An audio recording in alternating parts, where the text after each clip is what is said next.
I'll go ahead and I'll introduce everyone and say hello. I've said hello gradually if people have come in, but hello, thanks for joining us this morning at 11 o'clock Eastern for this webinar. This webinar with Esri Canada and Defining Moments Canada. Speaking of on GIS Day about storytelling with ArcGIS technology. I'm Louis Lebel. I'm the digital content manager at Defining Moments Canada. With me, we have Amanda Mirpa, who will be speaking and explaining a bit what Defining Moments Canada is in a bit, and Jean Tong, who is the K-12 education manager at Esri Canada. So we'll be taking turns speaking about kind of who we are, what we do, what our organizations do, how we tell stories, and how we use GIS technology.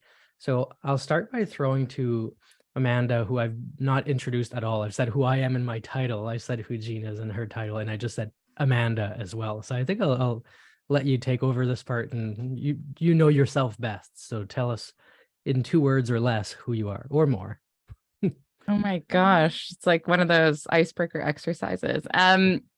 My name is Amanda Mirpa. Hi, everybody. I am the project coordinator for the Bryce at 100 project at Defining Moments Canada.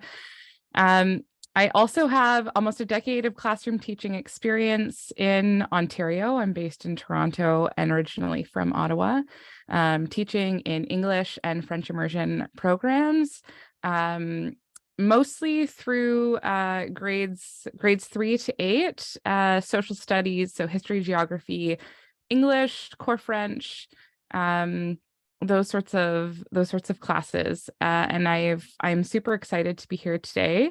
I'm going to just explain a bit about who DMC is, what Defining Moments Canada is, and then I'll pass it back to Louis to show some examples of some of the story maps we've worked on and some of the projects that we've done, and then I'll pop back on to talk a little bit from a teacher's perspective, some ideas for how you might use story maps in the classroom and what the value of them might be for you. So Defining Moments Canada, if you're not familiar with who we are, we're a heritage organization based in Canada, dedicated to commemorating definitional moments in our shared histories here.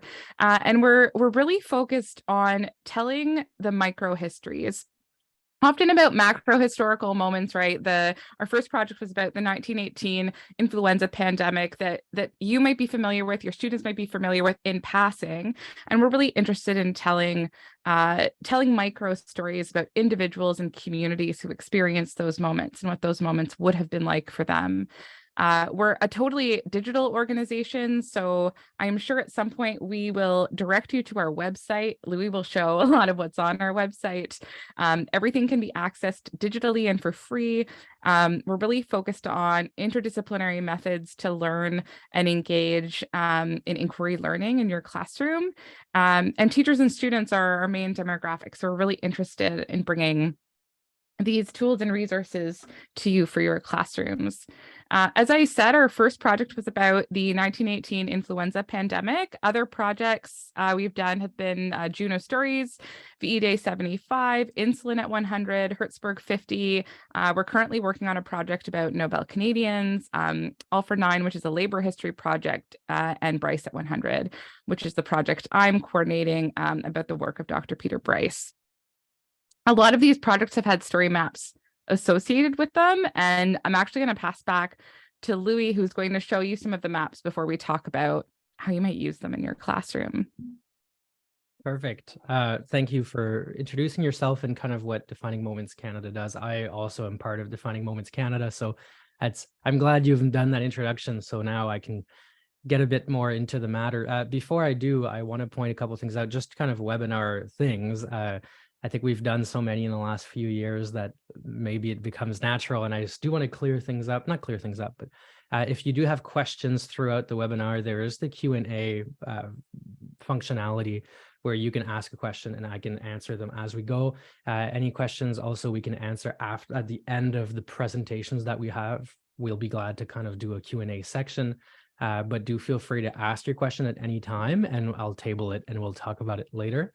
I just want to clear that up. I know webinars have become a bit of a thing that we're used to, but maybe sometimes we've forgotten, or we haven't been on one in a while, or maybe we don't know what the format of this one is. So I do, in the excitement to introduce Amanda or have her introduce herself, I forgot to mention that. So I did want to say that. Now, for myself, we're speaking of I want to show a few examples of story maps from kind of a historical and a storytelling perspective, and then I'll throw back to Amanda again to go through the pedagogical kind of how teachers can use this and the kind of teaching aspect of it, the pedagogical aspect of it.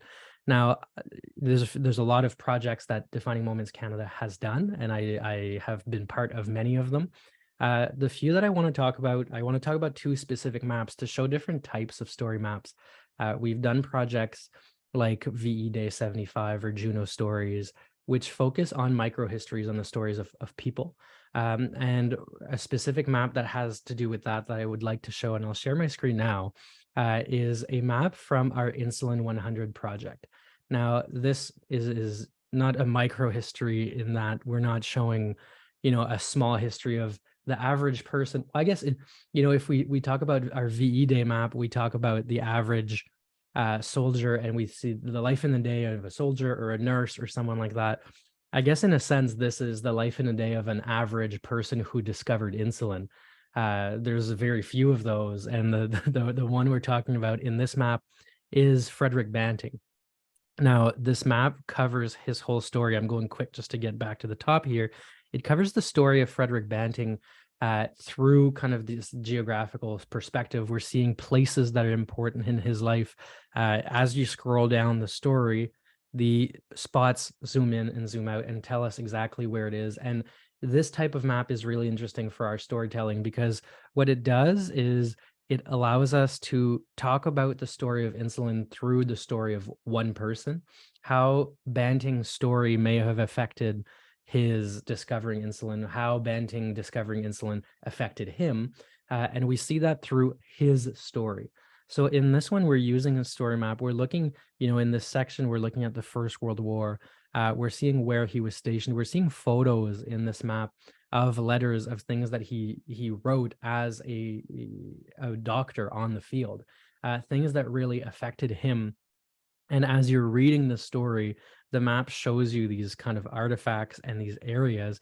Now, because we're recording it through a webinar and I'm loading all these things on my computer, it's a bit slow from your perspective of you're seeing it, but you see the map here and you see how he comes back to London afterwards. The map on top also allows you to have different sections of the story. We're talking about the discovery of insulin, which is the section I'm in now. We see artifacts and we see geographical locations of where things like this took place. Of course, a lot of it took place in Toronto, in Connaught Laboratories, inside one building. So the map's not going to take us from Banting's desk to her Best's desk to McLeod's desk, but instead tell us important spots on the map, where Banting is from, where his medical practice was. And we're seeing important artifacts through the map as well. So it really is an immersive experience as you're going through it. And it allows us to tell the story of the discovery of insulin through one person, but with interactive discovery as you're going through it. Now, I think that's really interesting, and I'll stop sharing this one just so we see me again, because I want to talk about just the storytelling aspect. That's kind of my thing, is of storytelling. I worked, at the Haunted Walk for 4 years, and I worked as a tour guide for 10 years in many different places. And in storytelling, you want to be able to have the person listening to your story engage in the story, relate to the story. And by having the map there, you might have a student go, oh, I've been there, or I'm from there. By having the artifact pop up, you have them interact with it. So it really allows the students to, and I don't want to get too far into pedagogical things because that's what Amanda will do, but from a storytelling perspective, really allows people to engage with the story. Now, that's one type of map that we have, where we're really diving into the story, a large story like the discovery of insulin. We're diving through it by looking at one person's experience with that. That's a similar thing that we have with the VE Day maps, where we're diving through the history of the Second World War by seeing different people's experience with it. Another type I want to show you, and this is another type, a map that we've actually just launched. This is for the All for 9 project, which is a labor history project that we're running right now and going into next year and the next. Basically, we want to talk about labor movements from 1872 until now across Canada. 1872 is a really important date because that's the date of the 9-hour movement, the push starting in many places in Canada, but specifically in Hamilton for a 9-hour workday. This led to major strikes and to eventual reforms throughout history in Canada. Now, we want to look in this map, and I said I was going to do something and I haven't. I'm going to stop share and reshare. I want to share sound with this map. That's really important because with this map, there's different functionalities that we've gone to use to really create this immersive experience. And one of these things is as you're going through, we can play sounds back. I don't know if you want to hear it. We can play this kind of background sound, which is industrial sound. And this has to do with kind of the labor history that we have. So as you're discovering and you're engaging with the story, you really have this immersive experience. What makes this map different from the other one that I talked about is this is a list of, and I'll have them all open here on the sides, but you see Canada and a list of where these different labor movements have happened throughout history and throughout Canada. So there's different ways to kind of scroll through it. I can say, oh, I'm from Alberta. I want to go see this one. And you click on the spot and it takes you to Alberta nurses in 1988, a very important labor movement. There's a YouTube video that's embedded in it that allows you to engage with multimedia content as you're discovering the story. This story is fairly short, as you can see here, because the idea is we want to have kind of a list perspective of it. So the map is used differently. The storytelling is used differently than one where you tell the story of one person. This is we're telling different types of stories. Now, I clicked on Alberta, I'll stay there, but let's say I scroll down. Now, if we're going chronologically through the stories, this one takes me across the map. So I can choose to scroll down on the left-hand side here and look chronologically at all these different strikes in Canadian history, these different labor movements, or I can select that on the map myself and decide where I want to go afterwards. If I want to go geographically from Newfoundland to Cape Breton, and then go over to Quebec and different things. So this allows us to engage with the story in different ways, either chronologically, either geographically, in the way that kind of speaks to us. And it allows us to have storytelling, not necessarily of a person and how that affected the story, but here we're really going with the story and going through with the people there.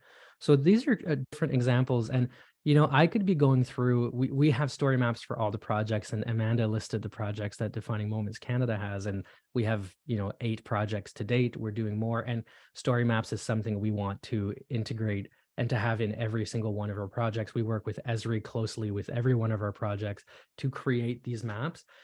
So I could go project by project and show you all of these, but I just wanted to talk about 2 different types that we've really utilized. And I talked about it from a storytelling perspective, why it's important, how we use it to tell the story. I do want to go back to Amanda because, I'm digital content, I'm storyteller, that's what I know. Amanda is a former teacher. I'm a former student, but I don't have the same expertise as Amanda to talk about kind of how we can use this in a classroom setting. So I'd like to throw back to you, Amanda, and then we'll talk to Jean afterwards. Jean, I know you're just chomping at the bit to get to speak about all the technical aspect. Once we talk to Jean, we'll talk about the back end, how we create these, and she has a much more technical knowledge than I do. So I'll throw to Amanda for now, and Amanda, afterwards, you'll go right to Jean. Thanks, Louis. I'm super excited to chat a bit about the ideas that come up for me when I see Louis sharing these story maps, and when I look at the other story maps we have available, or thinking about the possibility of supporting students in making their own in the classroom. This is my first year out of the classroom in a really long time, engaging in this position at Defining Moments Canada. And this was super exciting in preparation for this webinar to think about, like, ooh, if I had to do this in my classroom. So I'm hoping to share a bit today with you as a thought partner, which was one of my favorite ways to collaborate with colleagues when I was teaching in the classroom. Just as a thought partner, some ideas that came up for me when I was looking through the story maps that we have to offer what might you think about if you were engaging with ones that are already made? So for example, the ones on our website that Louis has just showed you, and then some ideas for what you might do with your students if you wanted to support them in creating their own. Keeping in mind that I'm sure we have folks here across K to 12 teaching either, in the elementary panel, maybe as a generalist, you're teaching lots of subjects, or maybe if you're in the senior panel, you're teaching one subject to many groups of students, or one or two subjects that might have overlap or that might not. So I'm hoping we'll get to share some examples of things that you might do that will be relevant across the board. But I did want to say that if you still have questions or you want to talk through an idea of how you might use one of our story maps in the classroom, please don't hesitate to reach out. I know I can't drop in the chat for all the attendees to see, but you are welcome to email me at Amanda, AMANDA, at canhist, CANHIST.ca. And we can just nerd out about some pedagogical applications. Jean might want in on those conversations too, but I'd love if you have something about webinars that's hard as you leave, right? You're here for the hour and you go and you're like, I just want to talk to, there you go. Thanks, Louis. I just want to talk to that person about what I might do in my classroom. So please, I genuinely mean it. Reach out and I'd be happy to chat about it. Okay, so some ideas for what you might do with story maps that already exist. For example, the ones that Louis was showing, or the other ones that exist on our website. And this is keeping in mind that you could have, everyone in the class, for example, could collaboratively focus on one map. So let's talk about the All for 9 map, the labor history map. For example, you could put students into small groups and they could each engage with one of the moments on the map. So they're sort of like looking at the micro moments while contemplating the fact that everyone is exploring this macro moment of labor history across Canada. Something that I think is really powerful about the story map is how much differentiation is possible. So there could be choice, right? Students could choose which one they want to look at. Or in small groups, they could choose, independently, they could choose which moment in time they're interested in. And it provides a lot of opportunities, I think, to self-pace, right? Students can engage in it by themselves. They can read the paragraph, they can watch the videos, they can jump ahead, they can come back, right? They could do it in order of chronology, or they can do things I'm most interested in to things I'm least interested in, right? And we know that giving students choice and voice in the classroom helps a lot in terms of just building enthusiasm and engagement and curiosity about what's happening. I also like the opportunity with something like the All for 9 story map to give opportunities for enrichment, right? Or to say, well, if you want to go further on this, you're welcome to watch the YouTube videos, but you don't have to. So students could choose to do that, but you could also opt for not having to do that. The multimedia experience might be something that students are doing if they want to take on that extra step, but not necessarily. And being able to have that option is really nice. And also, just from our perspective at Defining Moments, something I love about these maps is the opportunity to talk with students about the micro and the macro, because you literally zoom in and out, right? You can look at this wide scale moment. Well, what connects what's happening in Alberta to what happened in Hamilton, to what happened over here? And you can also dig deep into those individual moments. And I could imagine planning, right? Lessons, units. You could spend an entire year just going through these moments with the students and digging deep into, okay, well, what was happening during the Winnipeg General Strike? Let's look at a map of Winnipeg. Let's find archival images of Winnipeg at the time and go a bit deeper than even the map itself is currently going. And I think that's something that's really exciting, the idea of asking questions of the map. So why do you think the person who made this map included what they included, right? You're immediately disrupting this idea that maps arrive to us fully formed, which students often believe, right? The map just exists. And I think this idea of disrupting that is very, very important. When I was teaching grade 7, the students were astounded by this notion that people make the map, right? Who's made it? What was their intention?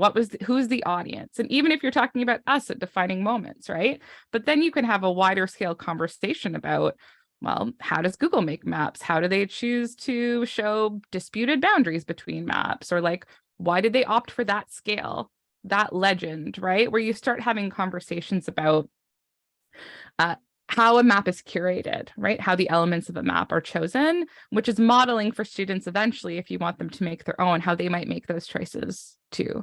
So thinking about those sorts of things, why was this source included? Why did they choose that YouTube video? Can you find another YouTube video that might fit there? Or is there a sound that you would have chosen to go with this, right? Really getting students involved in thinking about how are these choices made? Right? How were they curated? And then emphasizing that they can also be curators and engage in a curatorial thinking practice where they're making sense of things, they're selecting things, right? And they're thinking about, well, who would I share this out with? And why would I do that? And if I did, what would I do? And I think that's really exciting across subjects, right? Of course, there's opportunities for geographic thinking. Geography might be an obvious first choice where you might be thinking about, well, I can talk about cartographic conventions, legend, title, scale, those sorts of things. In the digital world, which is where our students usually use maps as opposed to paper maps, although I still have a nostalgia for paper maps and I'm excited for students to engage with them. But realistically, there's a technological literacy that we want to support our students in having when they're using a digitized map, right? Where you can speak about conventions, you can speak about map making. But that's also something that's exciting to talk about in other classes, right? Like the idea of audience, right, is meaningful in a lot of different subjects, like in English, like in history. There's lots of places where we're talking about, well, who is it for? And who is it maybe not for, but will accidentally interact with it? And how would they know how to read it, right? What is the process of reading and how is it different in a book or in a map? Those sorts of things. I also think there's a lot here for curriculum expectations that ask students to draw connections between subjects, between ideas, engaging with data visually, right? Interpreting data that they're seeing, being able to make connections between a photo, a video, right? A point on a map, sound, where we're having students really engage in this multimodal reading process. And there's so much here that is really supporting our students who maybe are visual thinkers or narrative thinkers, because we're showing information to them as a story. And that's just fun. Like it's just more fun. And I think students are often excited to see this sort of thing in their classroom setting, and being asked to think thematically as well, right? Like there's something that's really lovely about being able to engage in those sorts of conversations with your students. If you are in a history classroom or if you're collaborating with history teachers, there's also a lot of room here for the big 6 historical thinking concepts, right? So identifying like, well, why were these moments historically significant? Or why did the map maker think those moments were significant? Where did they find their primary source evidence? Like, how is YouTube a reliable source? Or how do you know which videos on YouTube are reliable and which are not?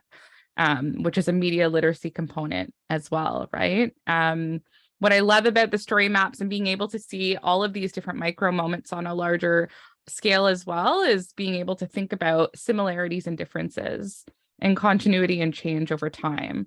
So what was happening in 1991, in 1988, right? What's happening in these different moments in time, and being able to think about, well, what's changed and what stayed the same and what are the nuances of those things, or connecting us across geographies, right? So there's this like map point in Nova Scotia and there's this map point in Manitoba, and you're like, oh, they're thinking about similar things. Do they know that at the time? Like, were they influenced by each other? Like being able to have those kinds of conversations.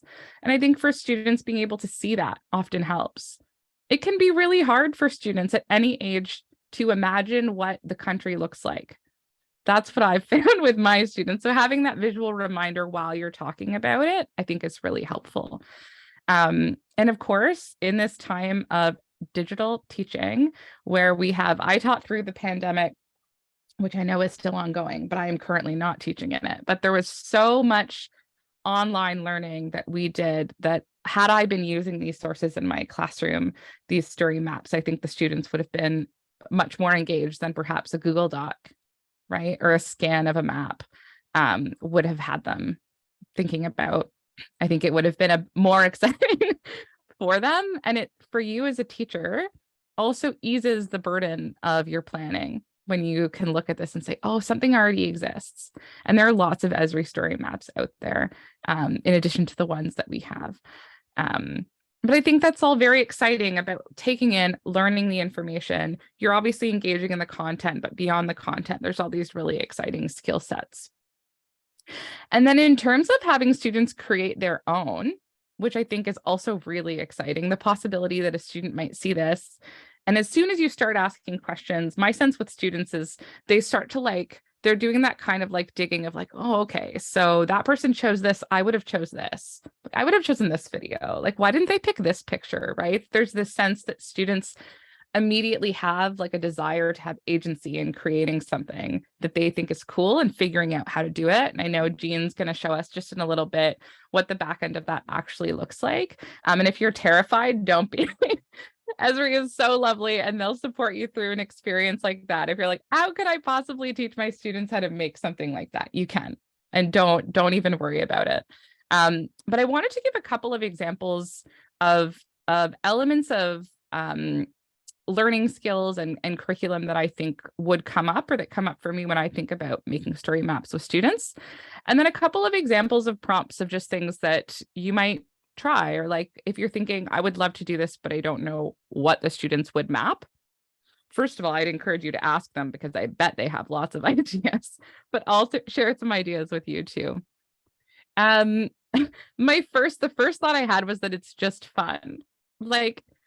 I love this idea of bringing joy into our classrooms when we're engaging in content.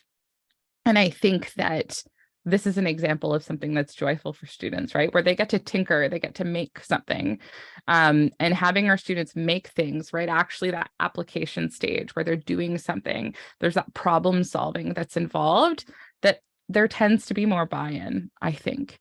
And it develops all of these skills, right? They have to select data. They have to find a way to organize that data. They're basically engaging in filling out a graphic organizer, right? You can think of a story map like filling in a graphic organizer where they're making these decisions about what should go where, right? Maybe they're thinking about what is significant? Why is it significant? You're immediately thinking about audience, right? Because if you're well, significant to who? Who am I making this for? And you could think about something really authentic, right? You're creating this, it could just be for their classmates, right? But they could think about it as well, I'm going to make this to use in this setting, right? Or I'll use it. I'm going to tell the story of my family's migration to being here where I'm living right now. And I'm going to show it to my family over the holidays. I'm going to get their feedback on it, right? And being able to engage in these sorts of authentic moments. And how wonderful that can be for students to take ownership over what it is that they're doing. And of course, you could imagine there's so much choice. And you could limit it. You could say, this is the scope of what we're doing. Everyone's doing this thing. And still within it, students are making all of these micro choices about, well, are you including images? Are you including sound? Are you including a video?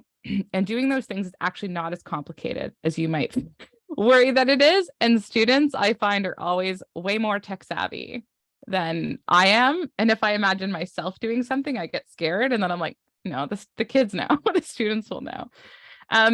In thinking about audience, I also think this is a great experience of social awareness. So thinking about how another person might learn, what might be helpful for other people, right? You can have conversations about differentiation with the students, essentially, how would different kinds of people want to interact with this information? How could you support different kinds of audience members who are learning from you?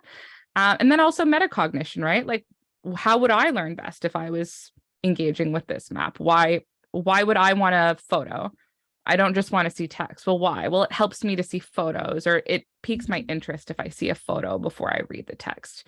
That practice of reflecting on your own learning can be really valuable here as well. And then students, of course, could engage collaboratively. You could have multiple students working on one story map and everyone has their own little micro moment, but they're working towards the larger whole. And then you've given them, right, their own independent tasks, but they still have to find a way for the map itself overall to work well. And then, as we were talking about before, what sources are they using? Where are they getting the images? Where are they picking the videos, the sound, being able to identify their sources, and feeling confident about their sources, and feeling confident about sharing them out with other people. That all of those things are really helpful. And I think if you're in a context where you're teaching across subjects, there's a lot of opportunity here for interdisciplinary learning and for a final project in, across all the subjects you teach. Or for you, if you're teaching one single subject, for you to connect with another teacher and be like, hey, why don't we work together for the students to do this? Or for you, if you're in a school setting, and I know some people are, where you teach one subject and you do not feel that there is an environment of collaboration, where you can still take it on yourself to say, we're going to work on these skills, and it draws on these other subjects, even if, you have to be sneaky about it. They're still transferable skills. And I think in the digital world that our students are interacting with, they're engaging in this kind of information all the time in unsiloed ways.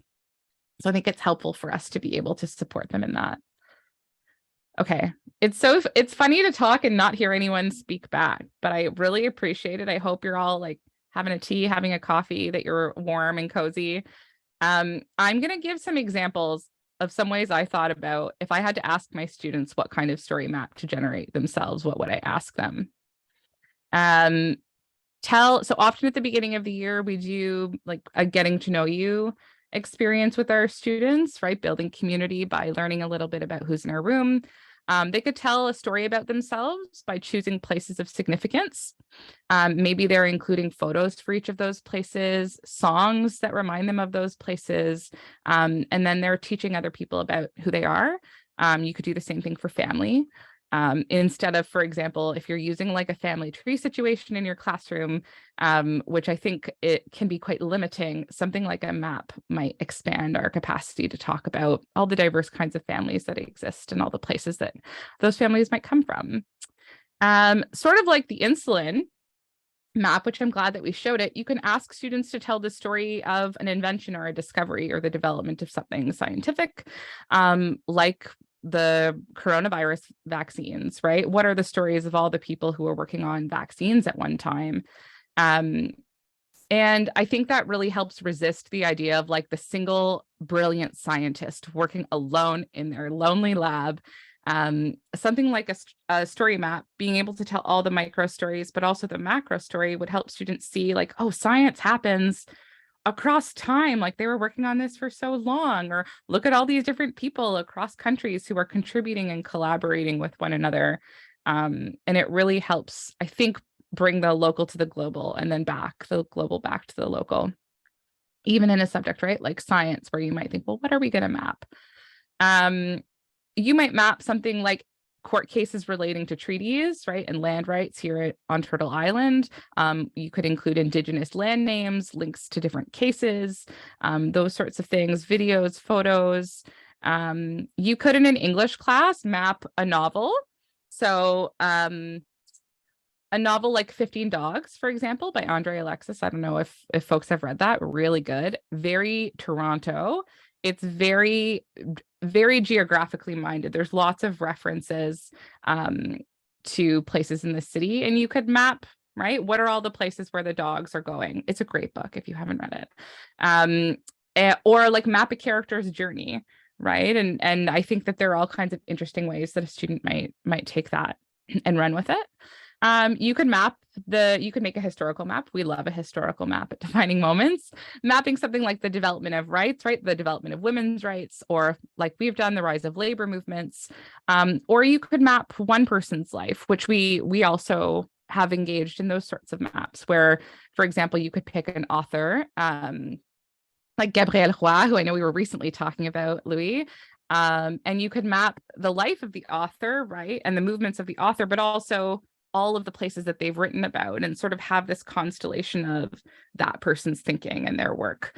Of course, more like traditionally geographic maps, like temperature changes, where you're living, migration, population, housing, like all of those sorts of things you could, and a lot of these maps already exist, but there's something to asking students to make them, right? That engages them in the sorts of skills we were talking about earlier. And then something else that I attended an excellent presentation this summer at the Canada's History, a national educators meeting. And there were teachers talking about working in their local cemeteries with students in the history classroom. And it made me think that students could do sort of collaborative classroom activity where they're mapping a local cemetery, adding in archival information about the people who are there in their lives, right? And engaging in this sort of really localized practice. and each student could focus on one person, right? Or students could be in small groups, and together they're populating something that at the end it would be pretty, I think, terrific to be able to learn from each other and look at it that way. I think that's it for all of the things I was thinking. So many things. Thank you so much for listening to me ramble on excitedly about what I would do if I was in a classroom. And please, again, do reach out if you have questions or you want to talk about an idea that you have, or how you might use one of our story maps in your classroom. We would love to chat with you about that. I'm going to pass it to Jean now. Wow, thanks, Amanda and Louis. I think I'm giving my section or presentation, I'm gonna have to change some of my language. I love your disrupt the map or disrupt the story. I'm gonna have to see how I can weave that in. You've already seen some amazing story maps and resources and amazing conversation around how GIS can be used to support teaching and learning. It was so nice to hear that part of the session, Amanda. Thanks for your enthusiasm too. So as I was introduced at the beginning, my name is Jean Tong, and I manage the K-12 education group at Esri Canada. So I come from a teaching background, although it's been about 15 years since I've been in my own classroom with littler people. Most of the teaching I do now is with the educators and education consultants, and we get to support across the country as Defining Moments Canada does. And I'm just one of a group of people that come together to support educators. And I'm going to just quickly share my screen here. So I use story maps as my presentation tool. I'm going to say all the time. I often don't use. I'm not definite on things, but all the time I will use story maps as my presentation tool. All right. They're easy to share, and for all the reasons that Amanda was talking about, they can be engaging and interactive, and then at the end of a session, you can walk away with the information and links as well. So today I'm going to be talking about, this is something I've got to change now. So empowering you and your students to create story maps. So I'm going to demonstrate how to create them, but I'd rather say I'm going to show you how you can disrupt the story with your students. I'm totally changing that. Learn, and the other part is, how do you access the software if you're wanting to create your own or create them with your students? So it will be two websites that I'm talking about. One of them where I'm going to demonstrate the software is arcgis.com, and the other one where my group lives, the K-12 group at Esri Canada, is our website, and that's where that software, to access software, access support from us, and access our resources in using ArcGIS technology. All right, so first, the tech stuff. So story maps are accessible through a number of types of devices, as long as you're connected to the internet. So whether it's a tablet, Chromebook, smartphone, it's all responsive to different types of devices. So it will scale to whatever screen it's on. You can actually print story maps. So if students don't have access to the internet, they can still access them.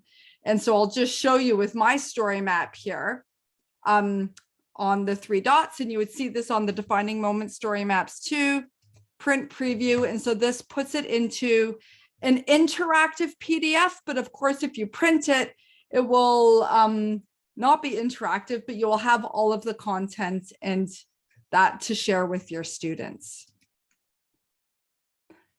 It's accessible as well to work with screen readers. So when you create a story map, and I'll show you when you're adding artifacts, you can add in explanations so screen readers can pick that up. And it also works with translating tools like I'm in Google Chrome, and when I right click my story map, I can choose, I have it set to translate to French, but there's many languages you can choose to have a story map translate on the fly. So I mentioned they can be printed, so you can save, you can share your story map, and I'm going to show you that in the demonstration. You can also use your own story map or another one. So again, we'll say the All for 9 one where you can embed it right into D2L or your class blog, or if you have another class website, you can take that, and this thing, the embed code, technical words and iframe code, you can just copy that, plunk that into your site. And what that does is it means your story map is right in your site, so students aren't taken away from your site to access that and interact with them. All right, so they combined, as you've seen, different media. You can add text and interactive maps to put that story map together, but you're not restricted to having to add any of those things. You can add 2, 1, 3, many different things you can add. So in creating your story map, things you want to think about, I'll have teachers say, well, how much time do we need to create a story map? And that's, really based on the imagination of your students and the research they've done before they sit down at a computer to create their story map. So if they've done the research and they've collaborated on the text and got the links to the artifacts they want to use, which I've done already for the one I'm going to show you today, makes it really easy to cut and paste and drop that into your story map to actually build it. So as I mentioned, I've already done the research, I've gathered my artifacts and decided how I'm going to arrange it in my story map.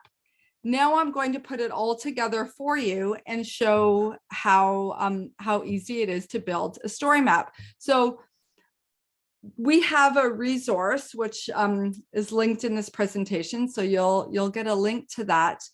And it's created for teachers and students on how to create a story map. It has text and videos built into it for you.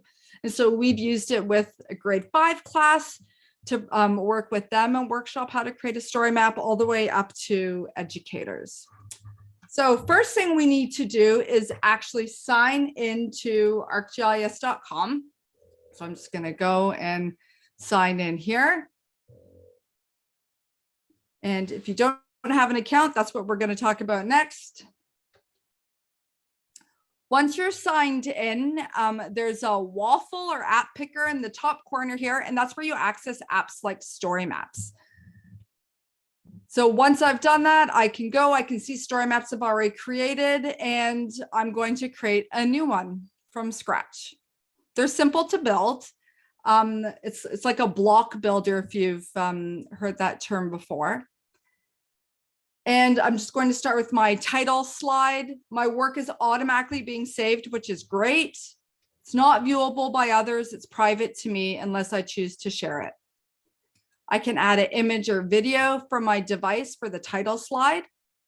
I can choose the focal point of the image that I've added in, because it may be on this type of screen, it's not showing the whole image.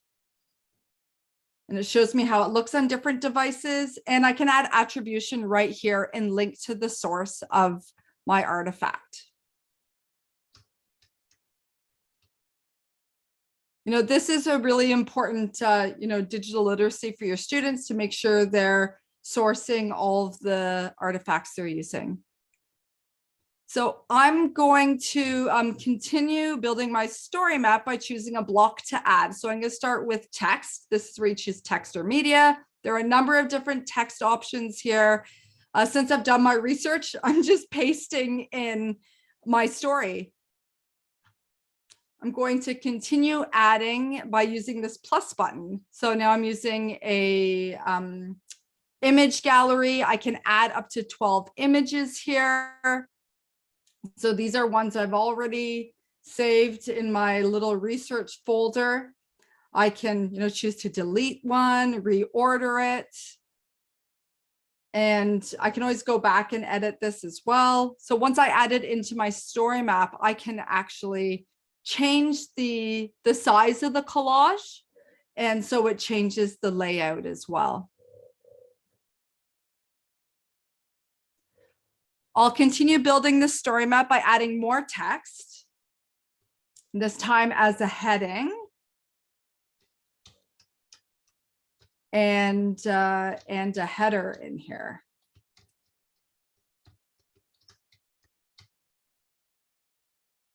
We're going to add a video as well. And the videos, it can be a URL or on your computer. So I'm going to add actually a link to a YouTube video. And there's always helpful reminders of permission. Do you have permission to use it when you're adding media? So I can also add attribution to this. And here I'm going to actually add some alternative text. So screen readers will pick that up. So I want to actually continue my story map on the left-hand side so I can actually adjust where my artifacts are in my story and continue adding that. So when you add text, you do get some options to customize it by choosing a different color, and you can even put in your own hex code for colors. You can italicize text and you can bold it. You can also hyperlink your text as well. All right, adding a map is easy. So there's a few options for you. So if you've made maps already yourself where you've had layers of data, they'll appear here. We're going to add an express map. It's a really quick way to get some points, lines, areas together into your story. So I'm searching for a place of importance. I can provide information about this location by adding a title, a description, and an image to that.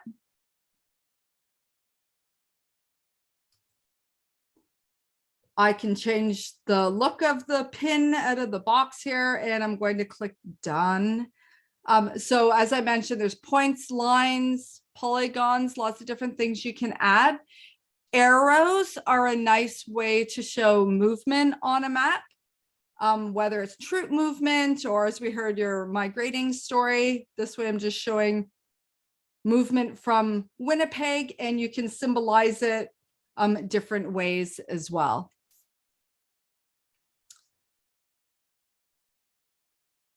So I can return to continue editing this later or change how it looks on my map as well, just like the images. So here I'm going to add some more alternative text. So it's picked up from a screen reader, or as it says here, search engines. There's lots of helpful hints when you're building a story map. So another type of text that I can add is a quote.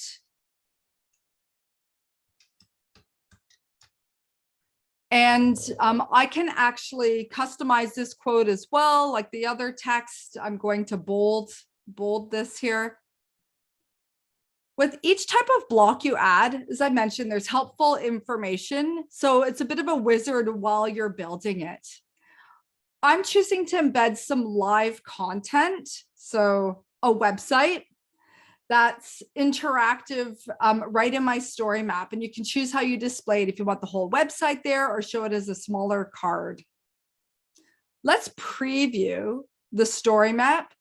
Actually, before we do that, I'm going to show you can rearrange your blocks in here just by clicking and dragging them around, which is nice. You don't have to delete and retype. So now we're going to go preview, and you can choose how it looks on different devices. My students use tablets. I'm going to preview it as a tablet. This is great because you could take a little video to show your students how to interact with the story map, and everything is interactive right inside of this preview. So I can even click on the video and it will play inside of here. As is the map, so you can see what the point looks like with the image and that we added. And right through to interacting with the live content. So we chose a website. You could choose something like a tweet as well. So we're going to close this and go back to publish our story map. So by default, it's private. Depending on your settings, you have some options to share it different ways. So I'm just going to publish this privately, so only I can see it. And once that is done, it actually takes you to your published story map. So if you want to continue working on it at this point, you can go to the 3 dots and choose to edit your story.